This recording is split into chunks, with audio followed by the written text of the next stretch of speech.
आइए question number 46 से शुरुआत करते हैं। कह रहा है कि a large number of organic compounds can be decomposed by, यानी बहुत बड़ी मात्रा में कार्बनिक तत्व यौगिकों को तोड़ने वाला, अपघटित करने वाला कौन सा जीव है। कौन सा जीव बहुत बड़ी मात्रा में कार्बनिक यौगिकों को अपघटित करता है। तो जाहिर सी बात है, डिकम्पोज का मतलब अपघटित करना, और अपघटित करने का मतलब है कि उसको छोटे छोटे टुकड़ों में तोड़ना किसी चीज को, और उसके लिए रासायनिक तत्वों की जरूरत पड़ेगी। तो कीमो मतलब केमिस्ट्री, केमिस्ट्री का मतलब रासायनिक। तो कीमोलिथोट्रोप्स, लिथो का मतलब मिट्टी एक तरह से, या कंकड़, पत्थर। तो कीमोलिथोट्रोप्स के द्वारा जो है ऑर्गेनिक यानी कार्बनिक तत्वों को अपघटित किया जाएगा। तो 46 का बी ऑप्शन हमारा सही हो जाएगा।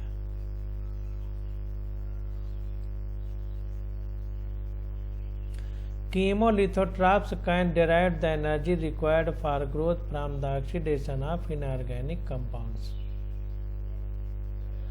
तो कह रहा है कीमोलिथोट्रॉप्स जो होते हैं उनको कैन डिराइव द एनर्जी व्युत्पन्न करते हैं for growth from the oxidation of inorganic compounds. Inorganic compound यानी अकार्बनिक तत्वों की ग्रोथ के द्वारा, for growth from the oxidation of inorganic compound. तो यहाँ पर देखिए इनऑर्गेनिक यानी अकार्बनिक है, और यहाँ पर ऑर्गेनिक कह रहा है ए large number of organic compound can be decomposed.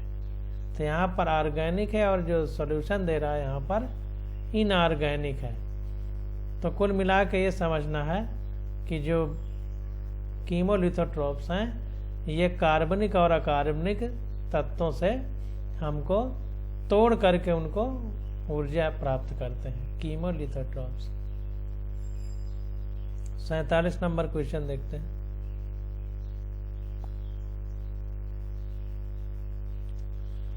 Many blue green algae occurs in thermal spring, hot water spring। Spring means एक तरह से झरना। तो कह रहा है कि बहुत सारे नील हरित शैवाल ऐसे हैं जो थर्मल स्प्रिंग यानी गर्म मौसम में रहते हैं, गर्म वातावरण में रहते हैं। हॉट वाटर स्प्रिंग यानी गर्म पानी के झरनों में एक तरह से। तो the temperature tolerance of these algae have been attributed to the year.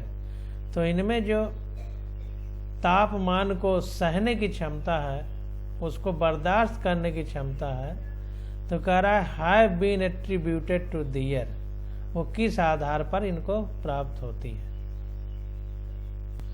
तो सबसे जो गर्म वातावरण को सहने की क्षमता है, तो जैसे हम लोग ठंडी जब पड़ती है तो स्वेटर पहन लेते हैं कि अंदर शरीर के कि गर्मी बाहर वातावरण में ना निकल के जा पाए।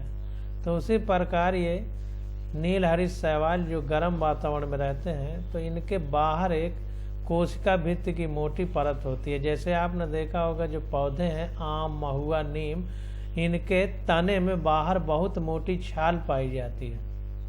तो इनके भी चारों ओर बहुत मोटी कोशिका भित्ति की छाल पाई जाती है, जिसके कारण उस गर्म वातावरण का प्रभाव इनके अंदर नहीं पड़ता है। तो सी वाला ऑप्शन हमारा सही हो जाएगा। सेल वॉल स्ट्रक्चर यानी कोशिका भित्ति की संरचना इनकी ऐसी होती है कि ये हॉट वाटर स्प्रिंग यानी गर्म पानी के झरनों में या गर्म वातावरण में ये रह पाते हैं। तो 47 का देखते हैं।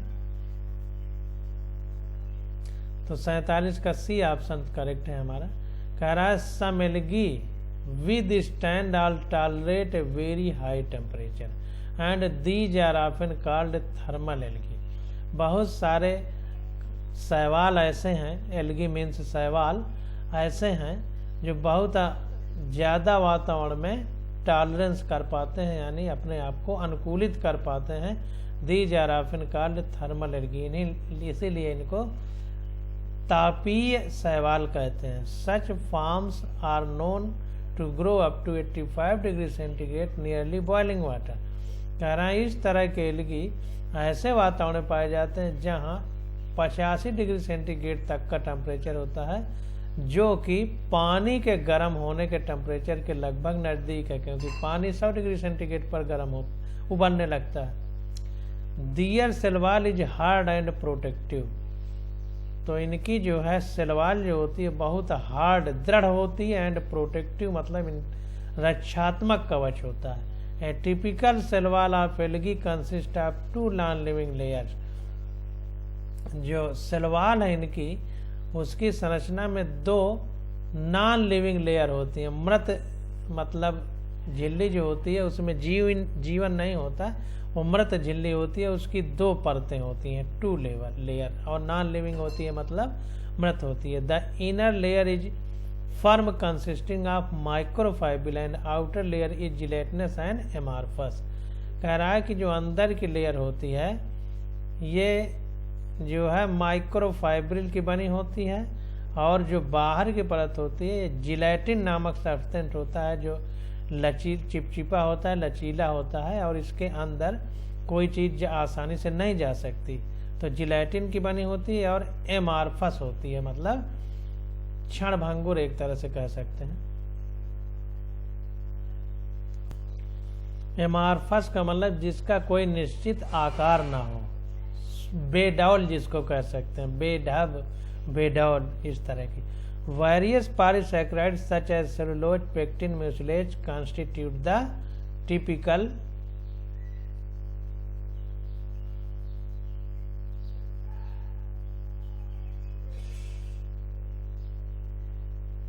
Various polysaccharides such as cellulose, pectin, mucilage constitute the typical शैवाल।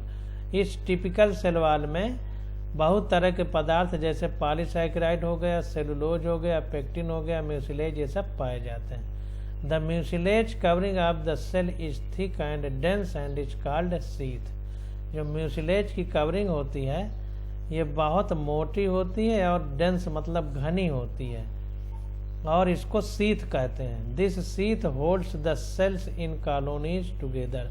और इस सीथ का एक काम और भी है कि छोटे छोटे ग्रुप जिनको कॉलोनी कहते हैं उनमें सेल को रखती है, बांधे रखती है। Is having water absorbing and water retaining capacity. इसके अंदर जो है पानी को सोखने और पानी को अपने अंदर बनाए रखने की क्षमता होती है। It thus protects them under desiccating condition. It thus protects them under desiccating condition. Thus they are able to survive under high temperature. It thus protects them under desiccating condition. Thus they are able to survive under high temperature.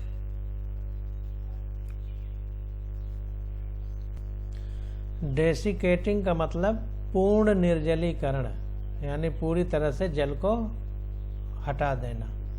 तो it दस protect them under डेसिकेटिंग condition. जब पूर्ण निर्जलीकरण होता है उस समय भी ये शैवाल को जो है सुरक्षित रखता है। Thus they are able to survive under high temperature.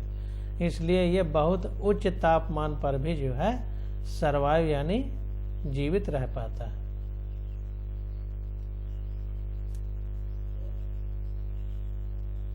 अब 48 नंबर क्वेश्चन देखते हैं।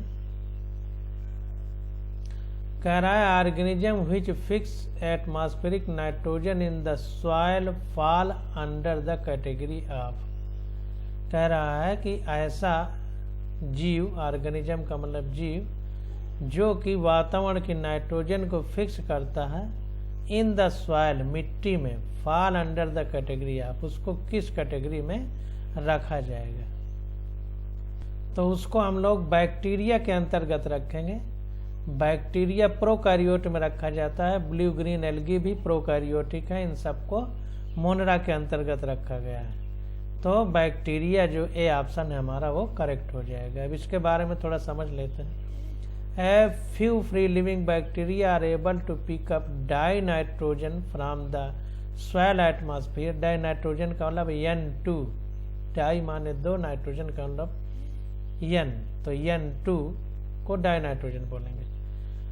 तो a few free living bacteria are able to pick up dinitrogen from the soil atmosphere and convert it into organic nitrogenous material like amino acid, example azotobacter।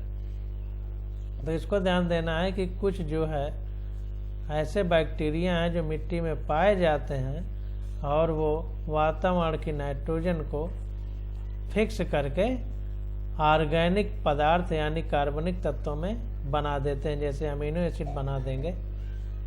तो इस group के जो bacteria हैं उनमें example दे रहा है कि उदाहरण स्वरूप जैसे Azotobacter, symbiotic nitrogen fixing bacteria of the genus Rhizobium occurs in the root nodule of a number of legume. जो सिम्बियोटिक नाइट्रोजन बैक्टीरिया है, सहजीवी नाइट्रोजन बैक्टीरिया है, जो राइजोबियम के अंतर्गत आता है, वो कहाँ पाया जाता है? जो फली वाले पौधे हैं उनकी जड़ों में, रूट नोड्यूल्स, रूट में छोटी छोटी गांठें होती हैं जड़ में, उनमें पाया जाता है। Root nodules containing symbiotic nitrogen bacteria also occur in Casuarina and Alnus. Casuarina और एल्नस नाम के जो पौधे हैं उनकी जड़ों में भी ये रूट नोड्यूल्स यानी जड़ की गांठें पाई जाती हैं और उनमें सहजीवी नाइट्रोजन बैक्टीरिया पाए जाते हैं। Leaf nodules containing such bacteria are found in Ardisia. कुछ पौधे ऐसे हैं जिनकी पत्तियों में भी ये गांठें पाई जाती हैं जिनमें सहजीवी बैक्टीरिया पाए जाते हैं, उसका उदाहरण है अर्डिसिया। और आगे देखते हैं, कह रहा है many cyanobacteria and blue green algae fix atmospheric nitrogen due to process presence of heterocyst. बहुत सारे ऐसे नाइट्रोजन बैक्टीरिया हैं जो ब्लू ग्रीन यानी साइनोबैक्टीरिया के अंतर्गत आते हैं, जो नाइट्रोजन का फिक्सेशन करते हैं, नाइट्रोजन का स्थिरीकरण करते हैं और जहाँ पर पाए जाते हैं उन गांठों को हेटेरोसिस्ट बोलते हैं, हेटेरोसिस्ट। तो हमारा ए वाला ऑप्शन करेक्ट हो जाएगा। अब 49 नंबर क्वेश्चन देखते हैं। कह रहा है transduction in bacteria is medicated by.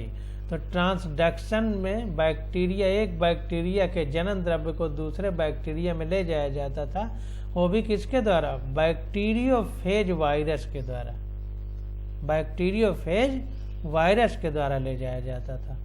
तो 49 का बी ऑप्शन देखिए हमारा सही हो जाएगा, फेज वेक्टर्स यानी बैक्टीरियोफेज उसी को कह रहे हैं। अब 50 नंबर क्वेश्चन देखते हैं। कह रहा है genophore bacterial genome or nucleoid is made of, किस चीज का बना होता है? तो हमने बताया था कि जो प्रोकैरियोटिक सेल हैं उनमें झिल्ली से बंद अंग उस कोशिका के अंदर नहीं पाए जाते, तो इसीलिए उसमें जो हमारा डीएनए पाया जाता है उसको जीनोम या न्यूक्लियोइड बोलते हैं, बैक्टीरियल जीनोम या न्यूक्लियोइड या जीनोफोर। तो वही कह रहा है कि जो जीनोम जिसको कहते हैं, बैक्टीरिया के डीएनए को जिसको जीनोम कहते हैं, बैक्टीरियल जीनोम कहते हैं या जीनोफोर बोलते हैं या न्यूक्लियोइड बोलते हैं, तो ये किस चीज का बना होता है? तो ये ए सिंगल डबल स्ट्रैंडेड डीएनए होता है। एक डीएनए होता है, डीएनए एक ही होता है लेकिन उसमें डबल स्ट्रैंड होते हैं, ऐसे ऐसे एक ही है लेकिन इसमें डबल स्ट्रैंड होते हैं, जैसे एक रस्सी हो उसमें दो फेरे हो उस तरह से। तो a single double stranded DNA, C option हमारा करेक्ट हो जाएगा। 50 का सी ऑप्शन, इसको देख लेते हैं थोड़ा। Bacteria has no nuclear membrane hence it is called as nucleoid. चूंकि बैक्टीरिया में न्यूक्लियर मेम्ब्रेन यानी केंद्रक झिल्ली नहीं पाई जाती, इसलिए जो केंद्रक जैसी संरचना होगी या जनन द्रव्य होगा उसको न्यूक्लियोइड बोलते हैं। The genetic material is referred to as genophore. जो जेनेटिक मटेरियल है उसको जीनोफोर के नाम से जाना जाता है। Genophore is the bacterial chromosome has a double standard circular super coiled DNA. जो जीनोफोर होता है ये बैक्टीरियल का क्रोमोसोम होता है और ये दो इसमें लड़ियां पाई जाती हैं, डबल स्टैंड, जैसे रस्सी में दो रस्सियों को ऐंठ करके बना दिया जाता है, तो उसी तरह से ये होता है और सर्कुलर वृत्तीय होता है, सुपर क्वाइल्ड डीएनए होता है। बहुत अच्छी इसकी क्वाइलिंग होती है, जैसे रस्सी बहुत अच्छे से बिनते हैं। DNA has about 10,000 gene in E coli. जो इकोलाई का जीन है, डीएनए है, उसमें करीब 10,000 जीन पाई जाती हैं। Double standard DNA in bacteria is without histone. तो जो डबल स्टैंडर्ड डीएनए है बैक्टीरिया का, उसमें हिस्टोन प्रोटीन नहीं पाई जाती। तो जाहिर सी बात है कि जो बैक्टीरिया है वो प्रोकैरियोट है, और प्रोकैरियोट जो है वो प्रो मतलब बहुत पहले बने थे, तो ज़्यादा विकसित नहीं हुए थे, तो डीएनए तो पाया जाता है लेकिन उसमें हिस्टोन नहीं पाई जाती, हिस्टोन प्रोटीन नहीं पाई जाती।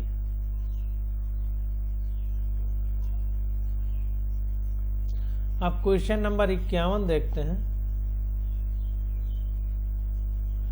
कह रहा है Escherichia coli is used extensively in biological research as it is.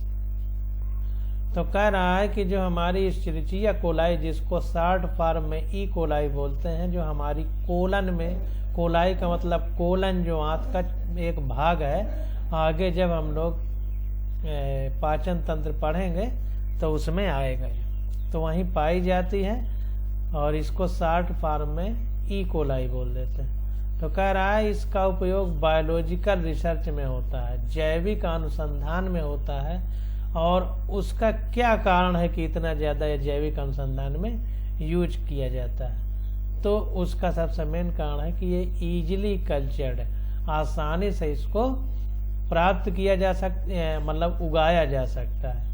Culture का मतलब जैसे हम लोग खेती करते हैं तो खेत में धान गेहूँ उगाते हैं, तो इसी तरह प्रयोगशाला में जब किसी चीज़ को उगाया जाता है उसको कल्चर बोलते हैं। तो इजीली कल्चर मतलब प्रयोगशाला में इसको आसानी से उगाया जा सकता है एक तरीके से।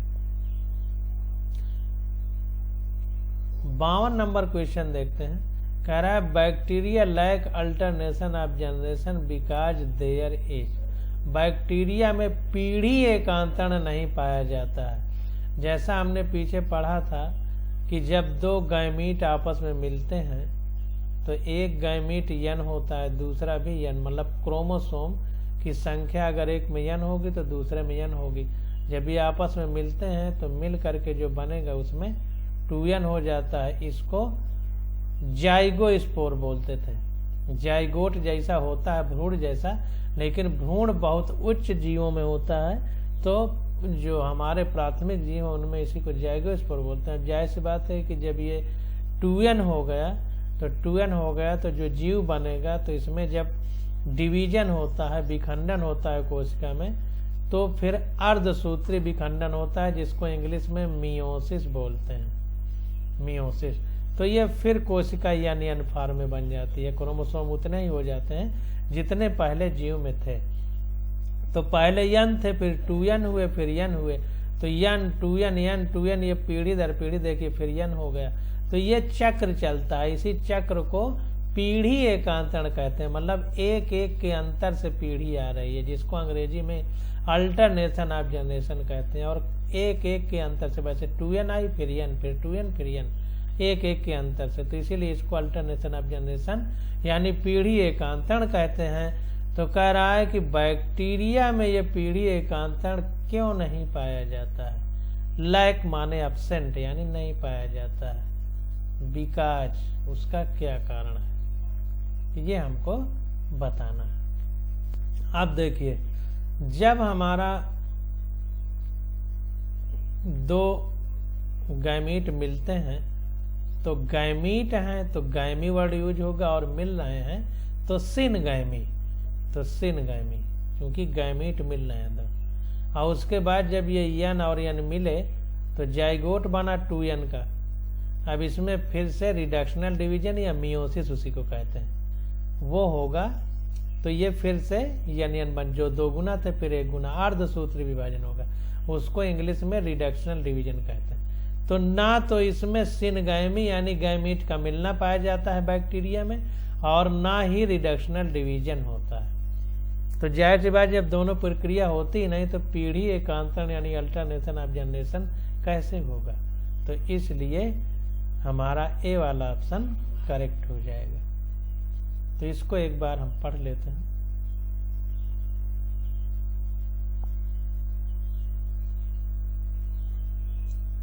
तो देखिए, in sexual reproduction syngamy and meiotic division takes place, but in bacteria during sexual reproduction there is no formation of gamete, hence no syngamy and reductional division occurs। तो ये कह रहा है कि जब लैंगिक जनन होता है, सेक्सुअल रिप्रोडक्शन का मतलब लैंगिक जनन, तो उस समय क्या होता है, पहले सिनगैमी होती है यानी गैमीट आपस में मिलते हैं, और उसके बाद जाइगोट बनता है यानी भ्रूण बनता है। प्राथमिक जीवों में भ्रूण जाइगोस्पोर बनता है, और उसमें फिर मियोटिक डिवीजन यानी अर्धसूत्री विभाजन होता है। लेकिन बैक्टीरिया में ड्यूरिंग सेक्सुअल रिप्रोडक्शन यानी लैंगिक जनन के समय गैमीट का फॉर्मेशन नहीं होता, यानी सिनगैमी नहीं होती, और ना ही रिडक्शनल डिवीजन यानी अर्धसूत्री विभाजन होता है, यानी उसमें इसीलिए अल्टरनेशन ऑफ जनरेशन यानी पीढ़ी एकांतरण नहीं पाया जाता। Conjugation and exchange of genetic material takes place in bacteria. Bacteria में कॉन्जुगेशन होता है और जेनेटिक मटेरियल का एक्सचेंज होता है, जो हमने ट्रांसडक्शन में पढ़ा था कि ट्रांसडक्शन में एक बैक्टीरिया का जेनेटिक पदार्थ जनन द्रव्य दूसरे बैक्टीरिया में चला जाता है। वो भी कौन लेके जाता है, बैक्टीरियोफेज वायरस। तो इसलिए जो है, चूंकि इसमें सिनगैमी नहीं होती, गैमीट आपस में मिलते नहीं, और जब जाइगोस्पोर बनता है तो उसमें मियोसिस यानी अर्धसूत्री विभाजन नहीं होता, तो किस आधार पर इसमें पीढ़ी एकांतरण पाया जाएगा। इसीलिए पीढ़ी एकांतरण नहीं पाया जाता है। 53 नंबर क्वेश्चन देखते हैं। कह रहा है कि name the organism which do not derive energy directly और indirectly from sun. Do not पूछ रहा है, ध्यान देना।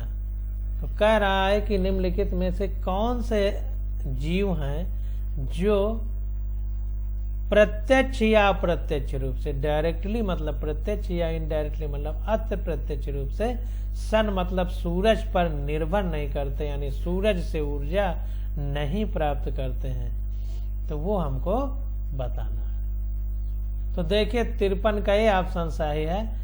जब सूरज से रोशनी से ऊर्जा नहीं प्राप्त करेंगे तो कीमोसिंथेटिक बैक्टीरिया होंगे, यानी केमिकल रासायनिक पदार्थ के माध्यम से तोड़ फोड़ करके यानी अपघटित करके, जिसको डिकम्पोजिंग कहते हैं, करके ये ऊर्जा प्राप्त करते हैं। तो 53 का ये ऑप्शन हमारा करेक्ट हो जाएगा। तो chemosynthetic bacteria do not directly derive energy directly और इनडायरेक्टली फ्रॉम सन। तो जो कीमोसिंथेटिक यानी रसायन संश्लेषी जीवाणु हैं, वो प्रत्यक्ष या अप्रत्यक्ष रूप से सूरज की रोशनी पर निर्भर नहीं करते। The source of energy of these bacteria is inorganic substance. जो ऊर्जा का स्रोत है इस बैक्टीरिया का, वो अकार्बनिक तत्व हैं या यौगिक हैं। They utilise the energy liberated by oxidation of inorganic compound and synthesise organic compound.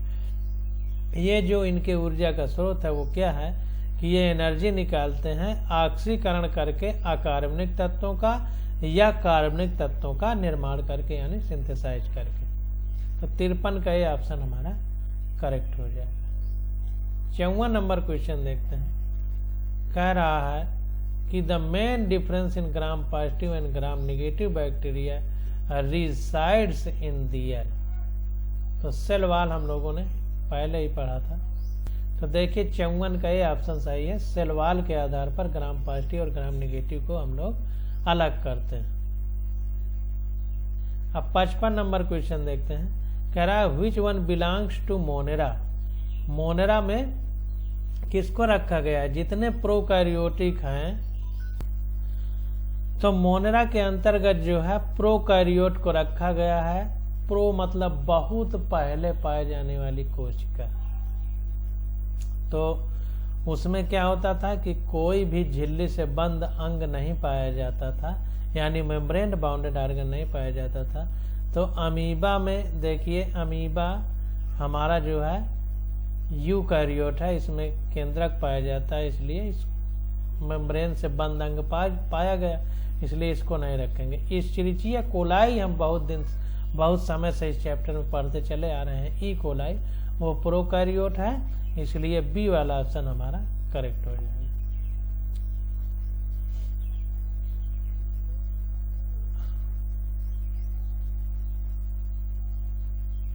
तो इसको देखते हैं। All prokaryotic organism comes under kingdom Monera. जितने भी प्रोकैरियोटिक हैं हमारे, इनको मोनेरा जगत के अंतर्गत रखा गया। E coli is a bacterium. E coli हमारा एक बैक्टीरिया है। Monera include bacteria, mycoplasma, cyanobacteria, blue green algae and actinomycetes. तो मोनेरा के अंतर्गत कौन कौन से आते हैं? सबसे पहले तो हमारा बैक्टीरिया आ जाएगा, जीवाणु, माइकोप्लाज्मा आ जाएगा, साइनोबैक्टीरिया आ जाएगा जिसको नील हरी शैवाल भी कहते हैं, और एक्टिनोमास्टिस आ जाएंगे। तो इतनी चीजें हमारी प्रोकैरियोट के अंतर्गत रखी गई हैं। 55 का बी ऑप्शन हमारा करेक्ट हो जाएगा।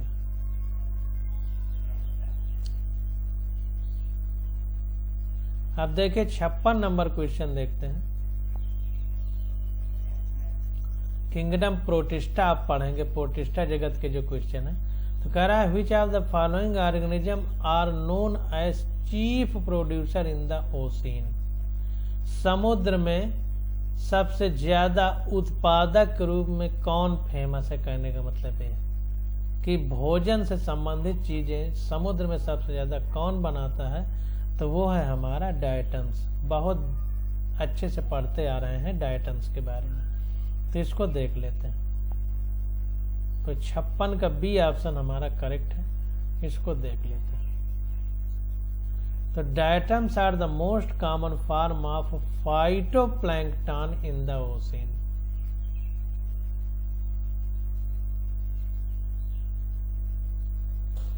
फाइटोप्लैंक्टन, फाइटो शब्द प्लांट के लिए यूज किया जाता है और यू शब्द हमारा एनिमल के लिए यूज किया जाता है। तो फाइटोप्लैंक्टन मतलब ऐसे, प्लैंक्टन मतलब तैरने वाले, तो समुद्र में तैरने वाले ऐसे ये पौधे हैं एक तरह से डायटम्स, जो सबसे ज्यादा पाए जाते हैं। They have the pigment chlorophyll which help in photosynthesis.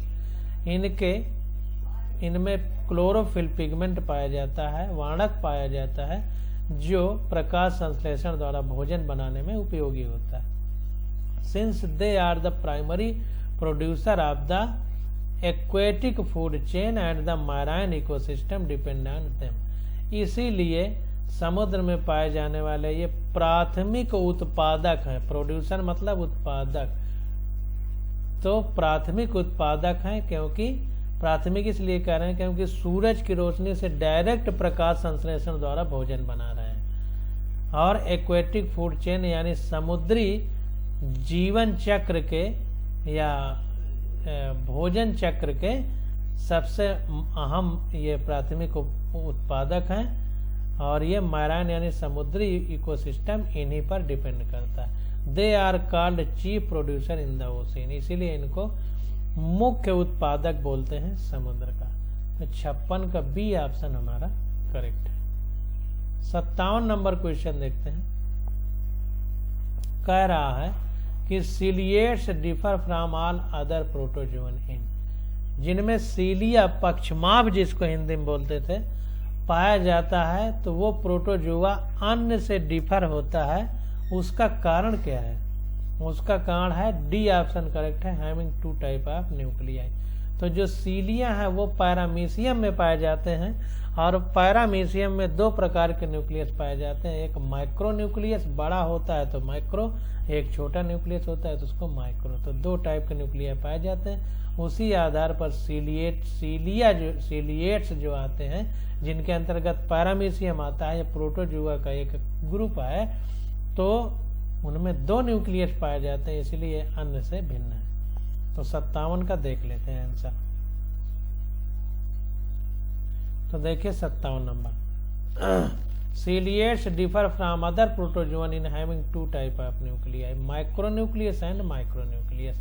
Nuclear dimorphism, इसमें न्यूक्लियर डिमॉर्फिज्म भी पाया जाता है। डाइमॉर्फिज्म मतलब डी नहीं, डाइमॉर्फिज्म मतलब दो तरह का, मतलब डाइमॉर्फिज्म मतलब दो रूप एक तरह से। तो माइक्रो और माइक्रो न्यूक्लियस पाया जाता है इसमें।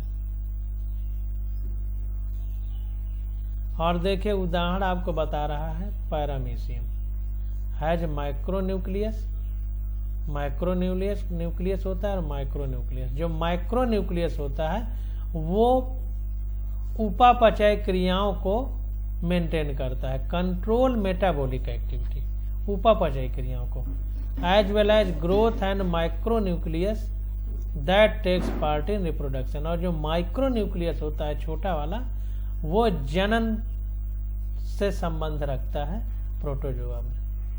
तो 57 का डी ऑप्शन हमारा करेक्ट हो जाएगा। 58 नंबर क्वेश्चन देखते हैं,